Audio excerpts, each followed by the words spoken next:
Эрхэм буудагч нэвтрүүлгийнхаа үзэгчдээ энэ өдрийн мэндийг хүргэе. Бид алдарт Глок загварын талаар ярихаар бэлдээд байна. Тэр загварыг ярих нь бол зочноороо бид нар оюутайгаа оролцуулсан. Манай оюут бол практик бодлогын спортын мастер залуу, тамирчин залуу байгаа.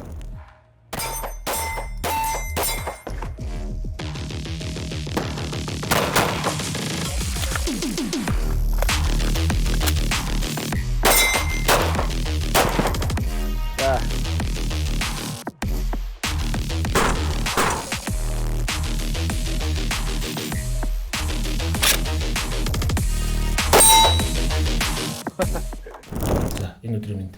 Өдрийн мэнд. За. Эхлээд сайхан алтартай зэвсгийн талаар энд сайхан танилцуулаач. За, Глок гэд энэ буг анх зэвсэг зохион бүтээгч биш. Гастон Глок гэд инженер, бизнесмен зохион бүтээсэн байдаг. Тийм болохоор түүх нэг сонирхолтой. Өөрөө бол яг юу юм бэ шүү дээ, тий. Зэвсгийн инженер бол биш. Анх бол ерөөсөө зэвсгийн инженер хүн энэ буг зохиогоогүй. Инженер, бизнесмен зохион бүтээсэн маа. За, Гастон Глок гэд ирхэн маань хунцар болон металл бүтээгдэхүүн үйлдвэрлэх зорилгоор өөрийн нэрийн Глок гэд компанийг 1963 онд үүсгэн байгуулад тэгээд нэг хэдэн жилийн дараагаас Австрийн айрамд одоо жижиг сажиг одоо эд зүйлс нийлүүлж эхэлсэн ба. Тэр нь одоо юу байсан бэ гэхээр хутаг, хурц, хувцсны үлгүүр, сургуулийн гарнат гэх мэт одоо эд зүйлс нийлүүлдэг байсан.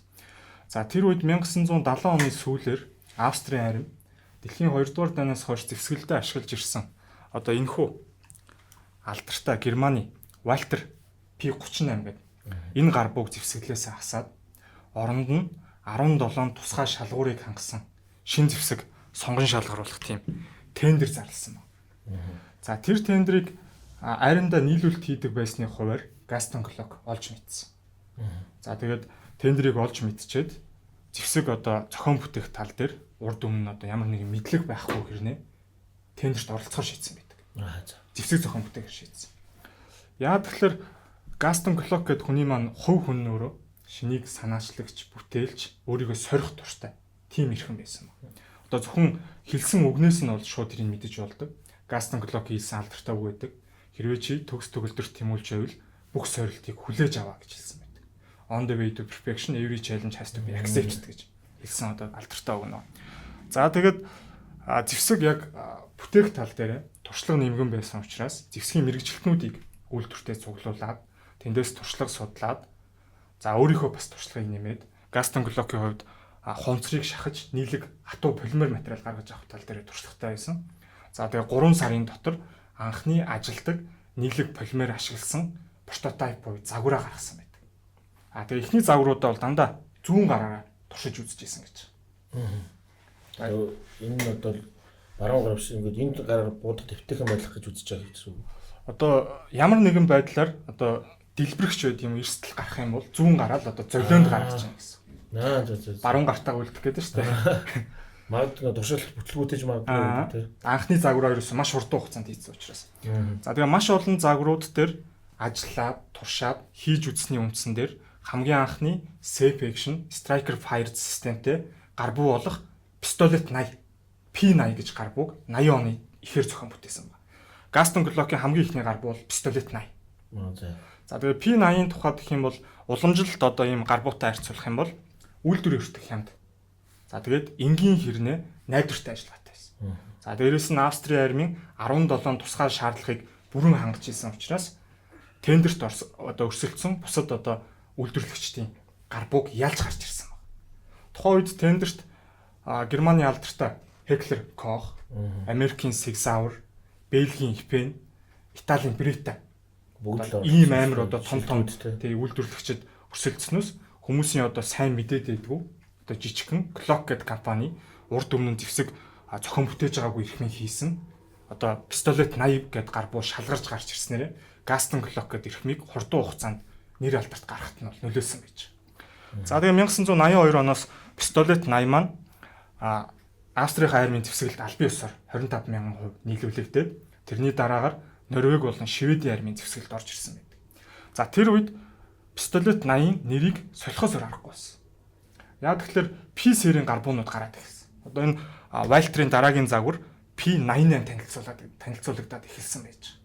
Тэгэхээр одоо P80, P88 гэдэг нэр ойролцоо учраас пистолет 80-ийнхаа нэрийг солиод одоо энэ Glock 17 гэдэг нэрийг өгснөөр энэ буу маань анх үүссэн гэж.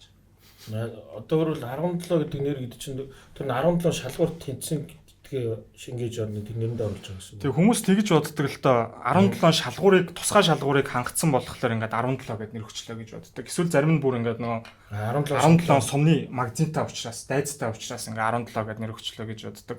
Аль эсвэл бүр ингээд 17 дахь загвар нь байсан болов гэх мэтчлэн боддог л доо.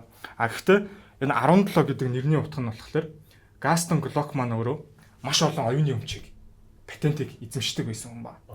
Тэрний яг 17 дахь нь галц хэсэг байсан.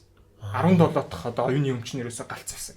Тийм учраас Glock гэдэг өөрийнхөө нэрийг өгөөд 17 дахь оюуны өмч буюу Glock 17 гэж нэрийг өгсөн байж. Энд ч одоо үжигсэн өстой мэдэхгүй биш. Би одоо дангуудаа сонсч байна.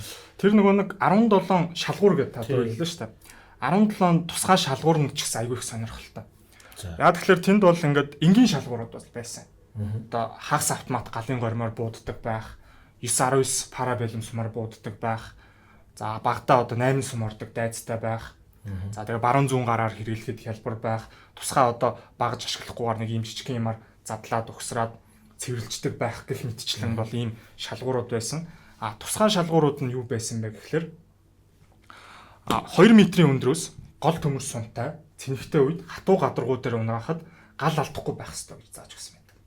За энэ нь өөрөө Glock-ийн нөгөө алдартай safe action системийг хийхэд бол нөлөөсөн байж. За хоёрдугаарт нь 58-аас бага идэнгээс тогтсон байх гэж зааж өгсөн. За тэр нь болохоор одоо энэ Walter P38 гэдэг буу маань өөрөө 58 идэнгээс тогтсон. Тэгэхээр энэс ихгүй идэнгээс тогтсон байх ёстой гэж зааж өгсөн. Тэр хэрээрийг хэлбэрлээ шүү дээ. Тэгэхээр нөгөө Glock-ийн маань энгийн хийцэлтэй болоход нөлөөлж байна. Glock маань өөрөө 34 идэнгээс тогтсон байдаг. За тэгээ хамгийн чухал нь өндөр даралтын сумаар буутахад тэсвэртэй байх ёстой гэж зааж өгсөн байна. Өндөр даралтын сум гэдэг маань за одоо энгийн одоо нэг 919 гэдэг сум байна шүү дээ. Энгийн 919 сум маань 36,000 PSI даралтыг гаргадаг. PSI гэдэг маань pounds per square inch буюу 2.5 см жижиг нүдэн дээр 450 г орчим даралт өгөхийг хэлж байна. За тэгэхээр 36,000 PSI гэдэг маань за нэг 2.5 см куб дээр 16 тонн даралт өгөхийг хэлж байна. Ийм одоо өндөр даралт байсан. Гэтэл тэрнээс өндөр даралт буюу 73,000 PSI даралтыг тэсвэрлэх чадвартай байх ёстой гэж шалгуур дээр зааж өгсөн. Сумны байр гуртам тэр дахиад одоо 2 дахин одоо өндөр даралтын сумаар буудах тэсвэртэй байх ёстой гэж зааж өгсөн байна. Энэ нь өөрөө Glock-ыг маш бат бих эдлэгээ сайтай болоход нөлөөсөн байдаг. Одоо үйлдвэрлэгчдийн зүгээс 300-аас 350 мянган удаа буудахад хэвийн ажиллагаагаа алдахгүй гэж үздэг. Энэ бол асар өндөр. За дээрэс нь 10 мянган сумаар 4 цагийн дотор одоо энэ Glock 17 дээр тасралтгүй буудаж тест хийхэд жижиг ид ангиуд л илэгдснээс биш хэвийн ажиллагаа нь алдагдаагүй байж байгаа жишээ. Тэгэхээр одоо энэ 17 шалгуурт ингэж нийцэх гэж энэ буу маань зохиогдсноороо одоогийн яг энэ Glock-ийн өнгө төрхийг болсон.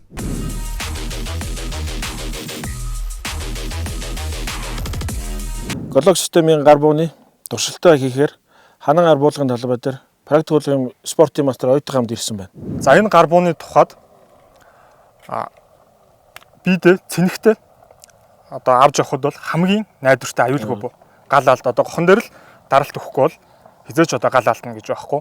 За тэрийг нь бол мэдээж одоо Австрийн армийн одоо нэг 17 шалгуурын нэг 2 метрийн өндрөөс хатуу гадаргуу дээр унгаахад бол гал алдаагүй. За тэрний дараагаар бүр одоо өндөрт одоо байшингийн орой дээрээс одоо цэнхтэй нь гол төмөрт сумтаа одоо унгааж тестлэхэд бас л гал алдаагүй. За тэрний дараагаар бүр одоо нисдэг тэргээр бүр өндрөөс унгаахад ч гэсэн гал алдаагүй. За тэгэхээр энэ бууны хувьд бол энгийн бөгөөд энгийн хэрнээ хамгийн найдвартай одоо аюулгүй ажиллагаатай гар буу байж байгаа. За нэг онцлог нь болохоор энэ доод бариул буюу одоо lower frame гэж ярьдаг. Одоо бид нар их бий гэж яриад байгаа шүү дээ. Энэ дээр бусад одоо стандарт загварууд нь хоорондоо таардаг. Одоо энэ дээр 34-ыг тавьж болно, 19-ыг тавьж болно, 45-ыг тавьж болно. Бүгд хоорондоо таарж өгдөг. За энэ материалын хувьд болохоор нийлэг полимер одоо материал хумцар гэх юм уу. За энийг Gaston Glock маань бол өөрөө зохион бүтээсэн байж байгаа. Маш бат бих нилон суурьтай. За тэгээ яг одоо нарийн технологи нь бол нууцсан юм байлаа. одоо олимпийн тамирчдын одоо хөнгө атлетикийн тамирчдын өмсдөг гутлын одоо ултаа ижлэхэн одоо технологиор хийгддэг гэж үзээд байдаг. За тэгээ энэ одоо бариулын хувьд бол өвөл гар харихгүй давуу талт. Төмөр бариулт уламжлалт буюу төмөр одоо бариултаа буунууд байн харж байгаа шүү дээ. Тэмцээнд орж байгаа үед бол гар хайраад байдаг. За глокийн хувьд бол тийм асуудал байхгүй. Тэрүүгээрээ давуу талтай байж байгаа. За тэгээд задаргааны тухайд бол ганц ийм багжаар л бүрэн задлах боломжтой. Глок системийн гарбуунууд маань бас өөр олон загвар төрлөөс гадна бас олон төр зориултын магазин хэрэглэдэг. Одоо жишээ нь үндсэн өөрийнх нь загварын магазин байна. Тэрнээс гадна карбинд нь хэрэглэдэг энэ 30 сумны магазин бас адилхан хараад орлоо. За энэс гадна 50 сумны бүс 100 сумны дамартай магазин драм магазинууд бас байгаа. Энэ бас китний талаар бас ярил. За карбин китний тухайд гэх юм бол одоо юу гэх юм монголоор хувиргагч гэх юм аа. Тийм ээ. За мөрлөгч одоо минийхаар бол мөрлөгч. Тэгээ ер нь яг энэ гар буг одоо ГСК буюу гарбууны сумаар бууддаг карбин болтол нь хувиргаж болдог. Одоо сүүлд бол Record Tactical болон Apex гэдэг брэндүүдийн 16 инчин гол төмөр гараад ирсэн байж. 16 инчин гол төмрийг одоо энэ Glock 17-оос суйрлуулад шууд гол төмрөөс солиод гол төмрөөс солиод. За тэгээд одоо энэ кит буюу хувиргагчд одоо мөрлөгч одоо эндээ хийгээд буутахад бол ер нь ГСК-ны одоо PCC-ний бол одоо англи перформансыг бол гаргах бүрэн боломжтой гэж үзээд байгаа. За хэвэл туршлын бодлого хийцгээе.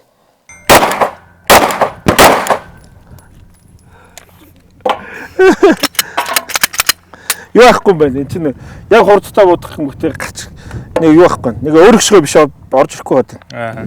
За буудагчлаа. Билээ. Анхаар.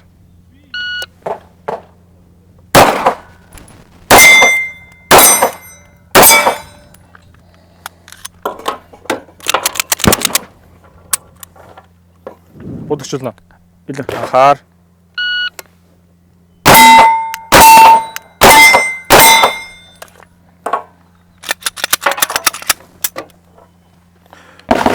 Хамаагүй илүү шүү дээ. Тийм шүү дээ. Кастом ч. Шууд нүд орж улаан цагаар дандаа сонсож байгаа шүү дээ. Гохны даралт маралт гэсэн гоё шүү дээ. Анхаар.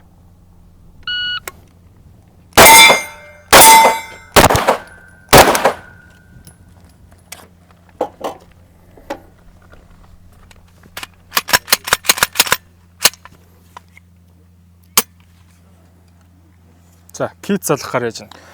Зүгээр юм. Энийг овоо хараан тараагүй. Бусдаар үл яаж чинь. Даваад байна. Энэ яг юу гэдэг юм. Одоо юу гэж хэлэх юм бэ?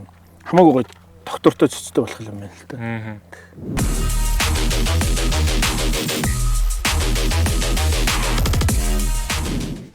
За, ерөнхийдөө бол Glock-ийн үүсэл бол нэг иймэрхүү байж байгаа. За, Glock-ийн маш олон модель буюу загварууд байдаг. Энд бол дандаа 9-ийг харьцах нь 19 мм-ийн сумаар бууддаг загварууд байж байна. Гэхдээ ерөнхийдөө Glock-ыг төрлөөр нь 3 төрлөөр ангилж болдог. Нэгдүгээрт нь болохоор сумны хэмжээ буюу калибраар нь ангилж болно. Одоо энд бол яг 9-19 сумаар бууддаг загварууд. Энэс гадна 10 мм-ийн сумаар бууддаг загварууд гэж байна. Smith байсан 40 калибраар бууддаг, 45 калибраар бууддаг, 357 SIG сумаар бууддаг, 380 авто сумаар бууддаг. Манайхны сайн мэддэг 22 LR сумаар бууддаг. Гэх мэтчлэн бол ингээд калибраар нэг ангилж болдог. За дараагаар нь generation буюу үеэр нь ангилж болно. За нэгдүгээр үеийн Glock-уд бол мэдээж 1980 оны ихээр бол анх зохион бүтээгдэжсэн байгаа. За дараагаар нь тэрийг сайжруулад 1988 онд 2 дугаар үеийн Glock-уудыг гаргасан. 2 дугаар үеийн. За тэрний дараагаар бол ер нь Glock-ийн эрэлт бол айгүй их ихссэн байж. Жишээ нь одоо 1992 онд 350 мянган ширхэг Glock үйлдвэрлэснээс зөвхөн 250 мянган Америк улс дангаараа худалдаж авсан байдаг. За тэрний дараагаар 10 жилийн дараа 1998 онд 3 дугаар үеийн Glock-уд гарч ирсэн. За 3 дугаар үеийн Glock-уд юугаар онцлогтой вэ гэхээр одоо энэ Glock Universal Rail Mount Rail буюу одоо энэ тактикийн гарч хийдэн лазер чиглүүлэгч ингэж суйрлуулж болдог юм хоногтой болж гарч ирсэн байж. Тэрүүгээр онцлогтой. За тэрний дараагаар 12 жилийн дараа 2010 онд 4 дугаар үеийн Glock-уд гараад хамгийн сүүлд 5 5 дугаар үеийн клокууд за одоо энэ харагдаж байгаа MOS буюу modular optic system гэдэг түргэн хараалгач одоо суйрлуулж болдог юм суур хоногтой болж гарч ирснээр онцлогт. За ингээ 2 дугаарт нь ингээд модель юугаар generation буюу үеэр нь ангилж болж байгаа. А 3-т нь модель буюу загвараар нь ангилж. За clock 17 бууны маань хувьд буюу бол стандарт буюу энгийн загвар гэж юм. Хамгийн анхны загвар. За энэ загвар маань бол маш хөнгөн. А дангаараа бол нэг юм 600 г орчим жинтэй. А бүтэн одоо 17 сумтайгаа бол нэг 850 орчим грамм жинтэй байж байгаа чинь. А сумтай үедээ ийм сумгуу гар буунаас ч хөнгөн байдаг. Хөнгөн байна шүү. Тийм учраас хууль сахиулах албаныхан өдөржин биедээ аваад явхад ядралт байхгүй. За тэгээ 17 бууны тухайд бол миний хувьд анх Хатуу самар гэдэг киноны 2 дугаар анги, Die Hard гэдэг киноны 2 дугаар анги дээрээс анх харж илаа. За Хатуу самар киноны 2 дугаар анги дээр Брюс Уиллисийн одоо тоглосон дүр Джон Маклейн гэдэг цагдаагийн дүр байж байгаа. За тэр дүрийн хөгжилтэй тийм диалог хэсэг байдаг. Харилцаа яриа хэсэг байдаг. Миний толгойд нисхийн терминалаар илэрдэггүй тийм шаазан буу тулгсан гэдэг хошигноод ярьдаг байхгүй. Тэн дээр тийм яриа гарснаас болоод айгүй их тийм шуумд хийцэн байж. Энэ бүх чинь ингээд онцор болохоор тийм металл илрүүлэгч нь илэрхгүй нэ гэдэг. Тэгээ одоо нисхийн одоо терминалаар алын ядагчид мэддэхгүй авч гараад одоо нисэх онгоц барьцаалчих юм шүү өнтер гэ шуум гарсан маа. Тэрийг Gaston Glock өөрийн биеэр туршилт хийж няцаасан байдаг. Яг тэгэхээр энэ бууны эд ангиудын 90-с дээш хувь нь металл хийцлээ. Тийм учраас тийм ямарч боломжгүй гэдгийг нь бол өөрийн биеэр туршиж үзүүлсэн байж байгаа. За Glock 17-гийн дараагаар Glock 18 гэж гарсан байдаг. Glock 18-ын хувьд дэлхийн хамгийн жижиг автомат гар буу. Одоо автомат ажиллагаатай. Тэгээ нэгийн галаар уулан үргэлжилсэн галын гормоор буудах одоо чадaltaй. Одоо энэ эрхэм буудагч нэвтрүүлгийн өмнөх анги дээр өмнөх дугаарууд дээр Микогийн нөгөө нэг орсон хэсэгтэр нөгөө машин ган буюу MG42-ын талаар ярьсан шүү дээ. Тий. Одоо галын хурд 1 минутанд 1100 1200 сум гаргах чадaltaй гэх. Гэтэл Glock 18-ын хувьд бас яг галын хурд нь тийм пулеметчик гэсэн. Пулеметчик гэсэн. Угаасаа дэлхийн хамгийн жижиг автомат гар буу гэсэн одоо тодтолтой байж. Одоо энэ 30 сумны магазин байна. Glock 18-ын хувьд 30 сумыг 1.8 секундэд бууддаг. 100 сумыг 6 секундэд бууддаг. Буудна гэсэн. Одоо жишээ нь ингээд 2 гартаа ингээд 100 сумтай Glock 18 атгаад ямар нэг байруу чиглүүлээд 6 секунд л гогт арахад 200 сум буудагдана. Тэр 200 сумны аль нэг нь заалттай очиж байгаа онно гэж үздэг учраас дэлхийн хамгийн аюултай зэвсгийн тоонд оруулдаг. Албан ёсоор оруулдаг. За анх бол 1987 онд Австрийн армийн алын юдагчтай тэмцэх Cobra гэдэг бүлэглэлд зориулж бол зохион бүтээсэн. Тийм зэвсэг байж байгаа. За манайхан сандживэл Matrix гэдэг киноны 2 дугаар анги, Reloaded гэдэг кинонд. Манай гол дүрийн Morpheus гэдэг дүр нэг гартаа Япон хэлдэг катана, нөгөө гартаа Glock 18 атгаад дайсны дийлдэхгүй байгаа ихэр одоо ах トゥ хоёрыг машинтаа дэлб бууддаг гэсэн. Тэн дээр ерөнхийдөө Glock 18-ийн хүчин чадлыг харж байна. Машиныг дэлб буудаж байгаа. Банкын цоо бууд. Тэн дээр бол миний хувьд анх бас хараад ийм одоо амар автомат гар буу байд юм уу гэж бол мэдэж авч илаа. За Glock 18-ын дараагаар болохоор Glock 19 гэж ийм загвар байна. За Glock 19-ийн хувьд болохоор компакт загвар гэж байдаг. Одоо энэ стандарт загвараас бол арай юм жижиг. Арай богино загвар байж байгаа. Бариул нь бас ингээд арай жижиг компакт тий. За энэ загварыг бас анх кинон дээрээс л харж илаа. Манайхан бол аягүй сайн мэддэг нууц материалууд гэдэг кино байдаг шүү дээ. X-Files гэдэг. Тэр киноны гол дүр Fox Mulder гэж жүжигчин зарим ангиуд тэр холбооны мөрдөх товчооны ажилтан энэ бүг барьж гардаг. Дүр нь Fox Mulder. Бараг л дэлгэсэн анх гарсан тэр хэсэг үе тэр кино шиг 19-ийн үед бол тэр байж магадгүй тий. За тэгээд одоо хүртэл холбооны мөрдөх товчооны ажилчид энэ Glock 19-ийг эм загварыг барьсаар л байна. Эм гэдэг нь арай одоо сайжруулсан загвар. Glock 19-ийг эмийг барьсаар л байна. За энд болохоор Glock 19X гэж загвар байж байна. За энэ ямар учиртай вэ гэхээр анхны crossover загвар. Crossover гэдэг нь холимог загвар гэсэн. 17 19 2-ын дундаас ингээд 19X-ийг гаргаад ирж байна. Слайд буюу замг нь болохоор 17-гийн 19-ийн замг. За доотлын бариул одоо яг энэ бариул хэсэг нь болохоор уртаараа одоо яг энэ Glock 17-тай ижлэх юм. Одоо бариул нь бол яг энэ ижлэх юм байж байгаа чинь. За ийм crossover загвар байж байгаа. За Glock 19-ийн дараагаар clock 20-с 25 хүртлээр бусад калибрийн сумаар бууддаг загварууд байж. Өөр 10 Тий. Одоо өөр сумаар 9-19-с тий өөр сумаар бууддаг загвар. Энэ загварууд бол Монголд орж ирдэггүй. Яагаад тэгэхээр Монголд сум нь байдаггүй.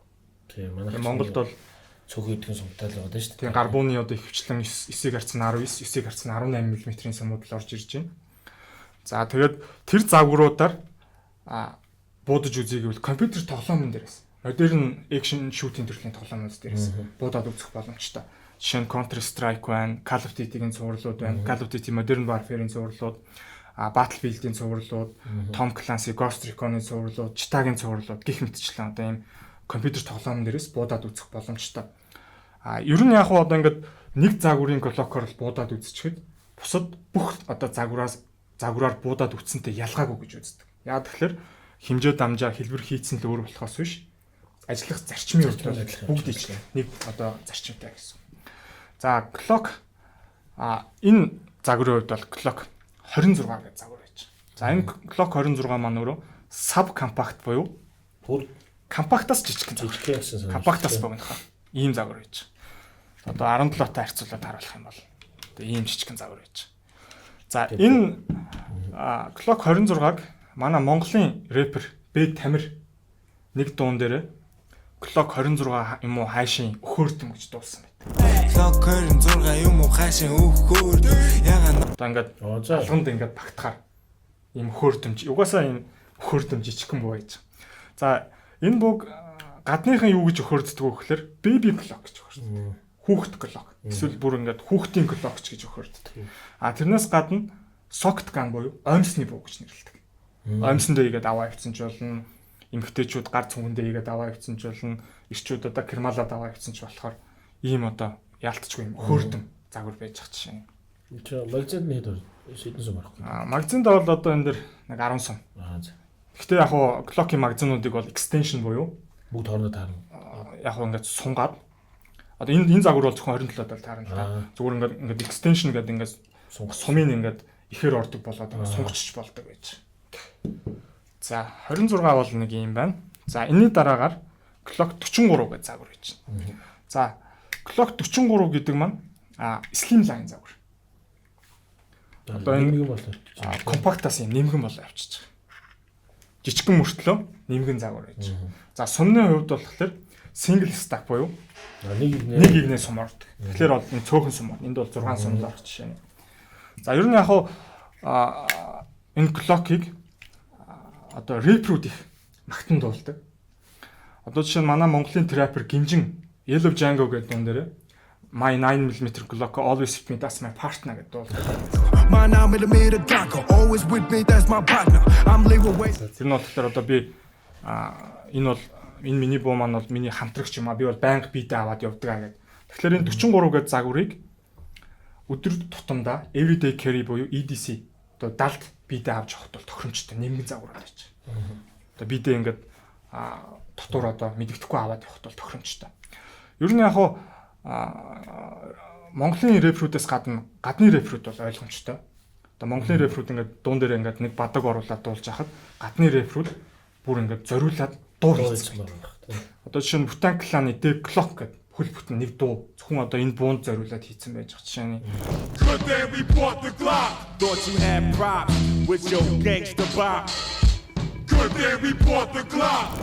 Snoop Dogg, Dr. Dre хоёрын Deep Cover Remix 187 дээр дуулагдаж байгаа жишээ нь.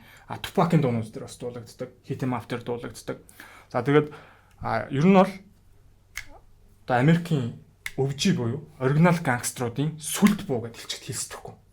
Тэр чи одоо ингээл бууга ингээл айгүй ингээл маягтай барьдаг штэ ингээл ингэж бариад яг тэрэн шиг бууга айгүй маягтай болгож ашигладаг.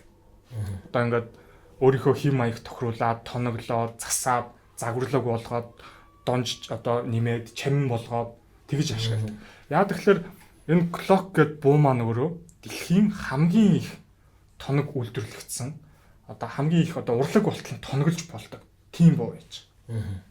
Одоо жишээ нь одоо ингээл clock-ийн энэ замаг буюу slide disk-ийг ингээд лазераар цоолоод янз бүрийн нүх гаргаад, хээ гаргаад, engraving хийж одоо зураад, нэр мэрээ бичээд хүснээрээ тоглож болно. Нийгэлдэж алтад центр байлаа шүү дээ. Одоо бүр чамин шигтлээ мэгтгээ хүртэл суулгаад за дараагаар нь доотлын хүрээ хэсгийг фрейм гэж яриад байгаа бариул хэсгийг тусгай одоо багжаар стиплинг хийж зороод гартаа эвтэйхэн болгоод хээ угалз гаргаад ер нь бол хүснээрээ өөрчилж.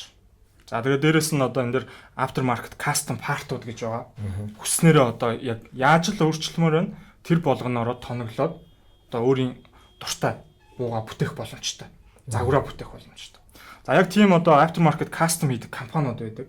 Ziv Tactical, Taran Tactical, Apex, Pew Tactical, NDZ гэх мэтчлэн маш олон aftermarket custom компаниуд байж байгаа. Тэр нь яадаг вэ гэхээр энгийн клокийг аваад өөрсдийнхөө хэв шинжид оруулаад тоноглоод өөрсдийнхөө партийг нэмээд маш гоё загварлаг болгоод тэгээд буцаагаад одоо нэмүүртэг шингэхнэ шүү дээ.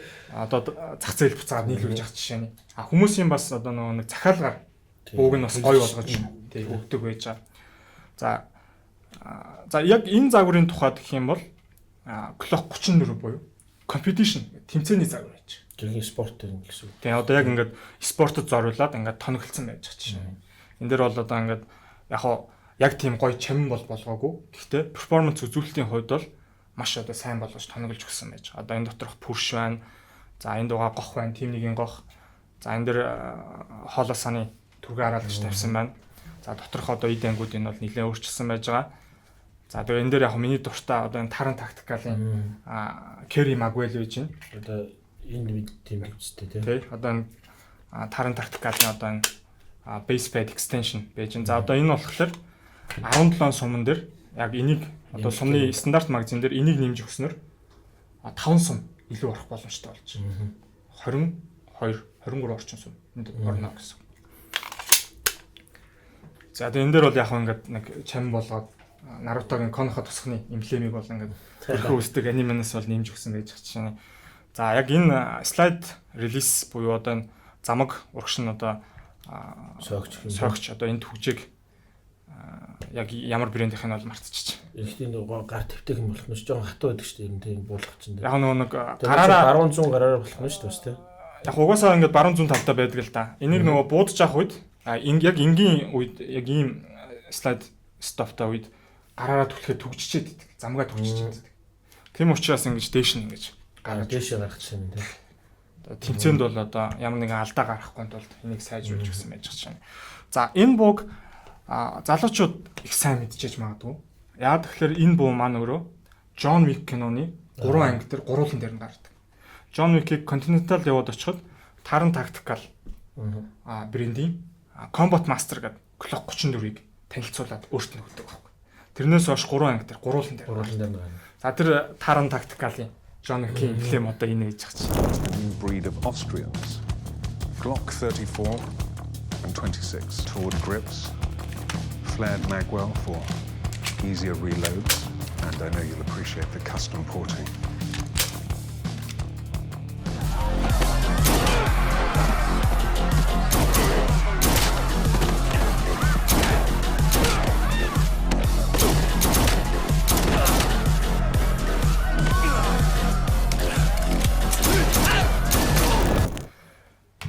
За тэрний дараагаар Glock 48 гэдэг одоо энэ загвар байна. Яг хоо энэ хоёрын хооронд бусад калибрийн загвараар бууддаг модулуудаас гадна Glock 45 гэдэг бас crossover загвар байдаг. Тэр бол одоо яг энд бол хараахан байхгүй. За энэ загварын хувьд бол бас slimline загвар байж байгаа. Нэмгэн гарт айгүй хэвтэй. Одоо нэг эмгтээчүүд гартаа барихт бол их хэвтэй юм байд юм шиг. Манай эхнэр бол нэг юм 48 аваад өгөөч яа л гэдэг. За ингээд модулуудын хувьд бол нэг иймэрхүү байж. Сүүлд бол Glock 47 гэж загвар гарсан байдаг. Glock 17-ыг сайжруулад 47 гэж гаргасан. За тэгээ Glock-ийн хувьд дэлхийн одоо маш олон тусгай албатууд, хууль хүчний байгууллагууд ашиглахаас гадна манай Монголын зарим албатууд ч гэсэн аль хэдийн хэрэглээд эхэлчихсэн байж. За манай оролцогч маань оролцогчийн маань ярьсан зүйлсийг сонирхолтой байсан баг. Тэгээд би ягаад оюутыг ингээд энэ нэвтрүүлэгт оролцуулах болсон шалтгааныг бол нэгдүгээр энэ Glock-ийг үнэхээр миний мэдж байгаагаар Голлокийг хамгийн сайн эзэмсэн залуу бол Монголтойгоор уйдлаа баг. Тэгээд бас тэр манай оюутны хүмүүс инстаграмаар бол фэйсбүүкээр дагдаг залуучууд бас мэдэх юм богино бичлэг ирээлсүүд нь гоё сонирхолтой байдаг. Тэгээд тэр болгонд нь бас хүмүүст мэдж байгаа. Би тэгээд зориуд оролцуулсан байна. Чи нэг тэр бичлэгнүүдийнхээ талаараас нэг яриач төгөө. Бид нар бас нэг сонирхолтой юм байна. Яг рил бичлэг хийж байгаагийн зорилго нь энэ бууг одоо ингээд гадныхан л ингээд айгүй сайн ингээд хэрэглээд одоо далд биенээсээ гаргаж ирж буудаатч гэдэг юм уу те. Одоо ингээд энэ буугаар маш гоё перформансыг үзүүлдэг. Тэгэхээр яагаад монгол хүн бас энийг хийж болохгүй гэж те. Яагаад монголчууд өдий болтол ашигладаг пистолет PM Макарвара одоо ингээд албанд ашиглаж байгаа хэрэгтэй гэж те. Макар бол мэдээж сайн буу ярих юм байхгүй. Гэхдээ одоо ялцчих гоцрогдсон. Тийм шүү дээ. Одоо нэгдүгээрт одоо магазин дах сумны тоо бага дээрээс нь цэцгэхэд бол хэцүү. Ер нь манай ч орсууд тэгж өөрсдөө ярьд юм л да. Макаров юунд зориулсан бөө гэсэн чинь. Өөртөө зориулсан бөө. Яа эцсийн бүлэгт хамгийн сүүлд сумд уусгах эцсээс өөртөө зориулсан бөө гэж ярьдаг. Уул нь тийм шүү дээ. Эзэмш чадвал өөрөд. Тэг яг Макар маань яг сайн буул да. Гэхдээ одоо ялцчихгүй оцрогдоод байгаа нь одоо жишээ нь ингээд түргэн хараалагч суйрлуулагч үү тийм үү? Гарч хідэн лазер чиглүүлэгч одоо суйрлуулсан тийм Макар бол одоогор хараагүй байна. Яг байдаг байхыг үгүйсэхгүй. Тэрэн шиг одоо бид нар бол ингээд ялцчихгүй албадууд маань зэвсгээ сайжруулах хэрэгтэй болсон. Айрам зэвсгээ сайжруулах хэрэгтэй болсон. Ер нь сайжруулаасаа гэж миний хувьд бол их хүсдэг. Тийм учраас энэ бууг ер нь ингээд биедээ ийм системтэй учраас ингээд далд аваад явхад хизээч гал алдахгүй. Найдвартай буу учраас маш олон орны одоо зэвсгэлд бол ашиглаж байна. Яг тийм шиг Монголд ч гэсэн ашиглаж байгаа шүү гэдгийг одоо сурчлах зорилгоор ерөнхийдөө одоо ингээд аливаалах бичлэгэн дээрээ Монголынхаа далбаг Монгол гэдгээ мэдэгдүүлэхийг хүсдэг. Монголд ч гэсэн ингээд Голлокийг бол асуудалгүй ингээд гоё тоноглоод ашигладаг шүү гэдэг л одоо мессежийг хүргэх гэж зориод байна. Тэг яг миний нэг өөрийн нэг бодол өгд юм л та. Манад бол энэ бууг бол ингээд албаны зэвсгэлд бол аль биесээр оруулсан байж байгаа. Гэхдээ бид нар яг энэ буун дээр нарийн мэдлэггүй болноос бүгднийг хамруулаад оруулсан байдаг. Голлокийн гүдэл бүх Голлокийн буу. Гэтэл үйлдвэрлэгчдийн зүгээс за энэ загварыг албанд ашиглахад тохиромжтой маа. Одоо жишээ нь энэ загваруудыг албанд ашиглах тохиромжтой маа. За энэ загваруудыг home defense буюу гэртээ одоо өөрсдөө хамгаалахад зориулагдсан юм аа. Энэ загварыг бол одоо competition буюу спортод зориулсан юм аа гэдээ бүр ингээд ялгаад гаргаад өгсөн байж. Дээрэс нь бүр ингээд сумныхын калибраар 9-19 загварууд бол зүгээр энгийн хэрэглээ байх хэрэгтэй маа. Хүмүүс ингээд Голлокийн цуглуулагчд гэж байдаг. Тэд нар ч гэсэн ингээд цуглуулахад асуудалгүй. За томирчид ч гэсэн хэрэглэхэд бол ингээд асуудалгүй байж чадчихна. Гэтэл яг албанд болохоор илүү хүчтэй сумаар бууддаг тий 10 мм 45 калибраар бууддаг. Тийм одоо Голлокууд ерөнхийдөө бол ашиглагдчих. Одоо 9-19-ийг бол албанд нэг ашиглаад байдаггүй. Яг Америкийн цагдаа нар бол ашиглаж байна. Тэрнээс яг тусгай албадууд бол илүү хүчтэй сумаар бууддгийг ашиглаж байгаа жишээ. Гэтэл манай Монголд болохоор бүгднийг хамруулад энэ албаны зэвсгээ гэдэг ингээд одоо тамирчид ингээд олж аваад ашиглахад бол хэцүү болгоод байдаг. Тэгэхээр энийг ингээд жаахан бас шийдвэр гаргахтаа бас харж үзээч те. Бас энийг бас ингэж мэддэг байгаа ч гэж миний бол хувийн хүсэл байгаад байна. Тий яг энэ л та нөө бид нэгдүгürt энийг чинь үйлдвэрлэдэг. Үйлдвэрлэгч нь өөрөө за энийг спортт нь энийг хууль сахиулагчд нь энийг цэргийхт нь гээд зориулаад бүтээсэн байгаа. Тэгээд нэгдүгээр тэр хоёрдугаар тухайн үйлдвэрлэгчээс одоо энийг бас хүмүүс мэдж байна уу? Одоо иргэний зэвсгийг болон байлдааны болон хууль сахиулагчдын зэвсгийг тухайн үйлдвэрлэгч гаргаад одоо айл улсад нийлүүлж байгааг нь одоо бүртгэжээд байгаа байхгүй. Бүгд одоо Монгол улсад за Монголд одоо иргэний тэдэн загварын галт зэвсэг нийлүүлэгдсэн шүү гэдэг тэр юм одоо олон улсын юмд бүртгэгдсэн байгаа даахгүй. Тэнгүүтээ тэрийн тусгай албанд энгийн иргэний зэвсэг хэрэглээд байна гэвэл бас сонир харагдах. Ер нь тийм санагддаг надад бас. Тэр жоохон нэг шийдвэрийг манай хууль зүйн яамд байдаг бас зарим нэгэн нөхдүүд бас энийг бас эргэж хараасаа гэж бод. Тэг ер нь яг бас тамирчтай дэмжих хэрэгтэй.